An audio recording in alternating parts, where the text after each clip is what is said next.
Hello guys, welcome back to my new blog. तो finally guys आपका भाई फिर से आ चुका है न्यू ब्लॉग के साथ। और गाइज आज हम लोग जाने वाले हैं गीता पाठ सुनने के लिए और चलते हैं और आप लोगों को भी सुनाते हैं और हम लोग भी सुनते हैं। तो लेट्स गो। तो फाइनली गाइज हम लोग भागवत कथा के हैं और यहाँ पे पास मोड़ भागवत कथा, चलिए आप लोग को सुनाते हैं। और सीता जी का तथा सीता जी अगर राम के पत्नी थी तो क्यों दुखी हुए, क्यों भोगना पड़ा? तो सीता जी ने एक अपराध किए थे। जब एक दिन गौरी पूजन के लिए पुष्प वाटिका में गए थे तो वहां एक तोता और तोतनी राम कथा कह रहे थे। जब राम कथा कह रहे थे तो सीता जी को लगा बहुत सुनने में अच्छा, और उसमें उतने नहीं, विशेखा नाम का एक सहेली थे, उसने कहा क्यों नहीं इसको पकड़ के ले जाए। तो उस टाइम किया क्या, उस तोता को पकड़ के राजमहल में लेके चला गया। और जब राजमहल में लेके चला गया तो उसी टाइम तोतनी ने वियोग में मर गया। बोला जिस प्रकार आज हम पति वियोग में बन बन में भटक कर मर रहे हैं उसी तुम्हें भोगना होगा। एक तोतनी के शराब के कारण सीता जी को दुख हुआ था।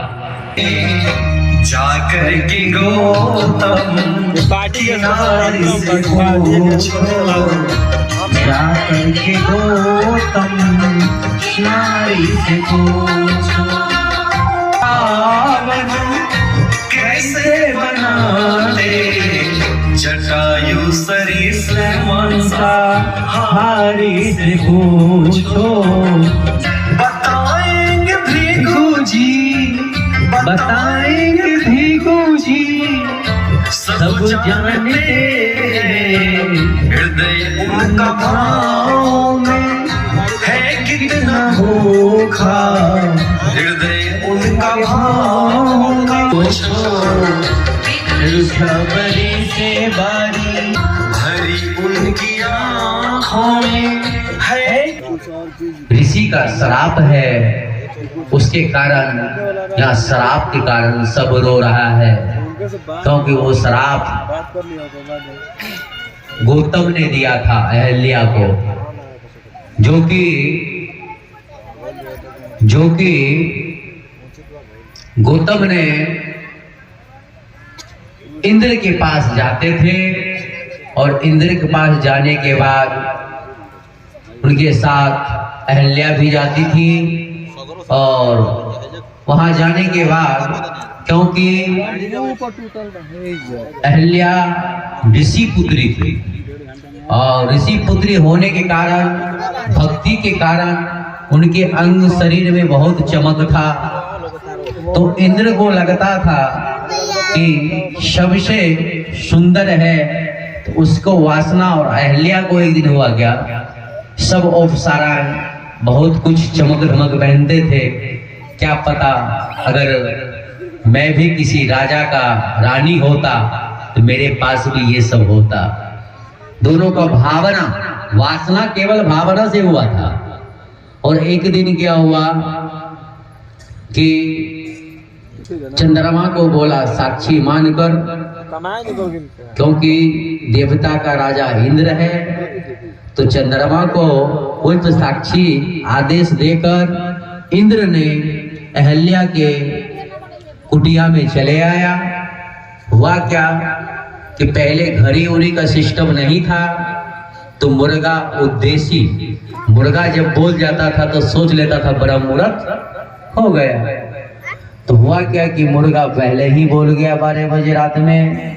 और वहां से जब गए नहाने के लिए, तो उसने नहाने के लिए जब गए तो 12 बजे नदी में जब प्रवेश किए तो गंगा ने कहा कौन तुम दुष्ट हो जो रात में किसी स्त्री के घर में प्रवेश किया है? तुम मुझे कुल को क्यों देखने आए, तुम अपना ही कुल बचा लो। तब उसने क्षमा याचना किया, आके देखा तो देखने के बाद उसी टाइम इंद्र ने गौतम के रूप बनाए कि गए थे, निकलते हुए देखा इंद्र तो भाग गया। और उसके पश्चात अहल्या को इंद्र ने श्राप दे दिया। क्या श्राप दिया? तुझे इतना भी समझ नहीं है कि परपुरुष गमा स्त्री, तब जाके उसने दिया तुम पत्थर जैसे तुम्हारे ज्ञान है, तुम पत्थर ही हो जाओ।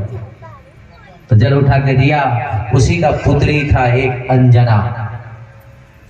अंजना को बोला तूने माँ को साथ दिया इसीलिए कि तुम्हें जाओ, तुम्हारे भी कुमारी अवस्था में पुत्र हो जाए।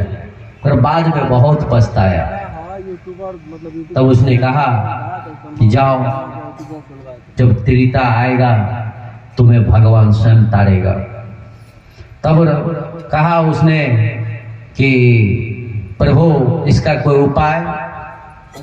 तो बोला अगर तुम्हारे चरण रज लग जाए तो तर जाएगा। प्रभु आप तो गुरुदेव हैं, आप क्यों नहीं? कहता नहीं राम, हम तुम्हारे जैसा नहीं है, तुम्हारे जैसा नहीं है, तुम्हारा ही लगना चाहिए। तब जाकर राम जी ने अपने चरण को स्पष्ट किया, अहल्या का उद्धार हुआ। बोलिए श्यावर रामचंद्र भगवान की जय। अंजना को श्राप गौतम ने दिया था। क्यों दिया था? तूने मां के साथ दिया।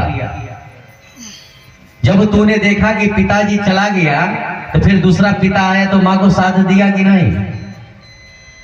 तब तुम्हें पता चलेगा द्रोह होता क्या है। आपको रामचरितमानस में जब सुंदर कांड के आगे जाएंगे तब मिलेगा ये। हनुमान जी उनके से जन्म लिए थे, अब अधूरा है।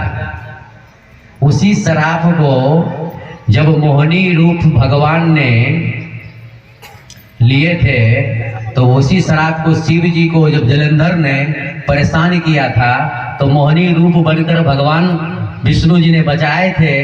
तो बचाने के बाद जो है तब कहा शिव जी प्रभु हमको भी वो रूप को दिखाइए।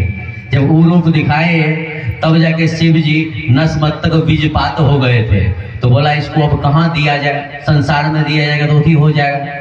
तब पवन के थ्रू अंजना ने जाकर एक गुफा में बंद हो गया था। हम किसी पर पुरुष को देखेंगे नहीं तो मुझे संतान प्राप्त होगा कैसे? तब जाके वहां उसने स्वर्ण मुद्रा के थ्रू बोला कि मुझे पानी पिला दो इस वन में। तो उसने स्वर्ण मुद्रा थोड़ा सा छिद्र द्वारा जब देखा तो वही शंकर जी को बीजपात्र को अंजना को कान में दिया। वही कान से पवन सुत हनुमान जी का जन्म हुआ। अंजना के पुत्र हैं हनुमान। पवन उसके पिता है। पवन क्यों पिता है? पवन के थ्रू ही जो वज्रपात उनके कानों में दिया गया था, इसीलिए। श्री राधे राधे। बेटी तो अपने नींद मुद्रा में थे। 12 बजे रात में बेटी जगी नहीं थी, नींद मुद्रा में थे। जब उधर से लौट के गंगा ही बता दिए तब जाके आए तो देखे, निकलते हुए देखे। शायद आपको रामायण को फिर से आपको देखने का जरूरत है। जब निकल रहे थे तो गेट पे ही देख लिया था। और देखने के बाद जैसे जल लेके पूछा, कहा तो इंद्र भाग गए थे। और उतने को उसी को श्राप नहीं लगा था। श्राप किसको लगा था? देखिए, अहल्या को लगा था, अंजना को लगा था, चंद्रमा को लगा था, इंद्र को भी लगा था। वही श्राप तो इंद्र को दिए थे जो आज आप लोग भी 5 दिन भोग रहे हैं। तुम्हें भी राजपथ का रस्ती दूर हो जाए तो वह कुछ देवता बांटे, कुछ गौ माता बांटे, कुछ वृक्ष बांटे, कुछ माताएं भी बांटे थे। जब बोला कि इस 3 भाग में श्राप, जैसे कि गौ को पूरे शरीर का पूजा हो रहा था पहले, तो उसने कहा कि अगर राजा को बचाना है कुछ श्राप ले ले। तो गौ को श्राप लगा कि पूरे शरीर का पूजा नहीं, केवल आपके पांव का होगा। फिर वृक्षों को भी श्राप लगा। क्या लगा? कि जीते जी भी तुम मर जाएगा। तब जाके उसके बदले में राजा इंद्र ने दिया, मर के भी तुम जीवित हो सकते हो। ऐसा वृक्ष ही है कि मरने के बाद भी जीवित हो जाता है, सूखने के बाद भी वो फिर से जिंदा हो जाता है। उसके पश्चात नदियों को भी श्राप लगा। फल्गु नदी को भी लगा था, बाकी नदियों को भी लगा था।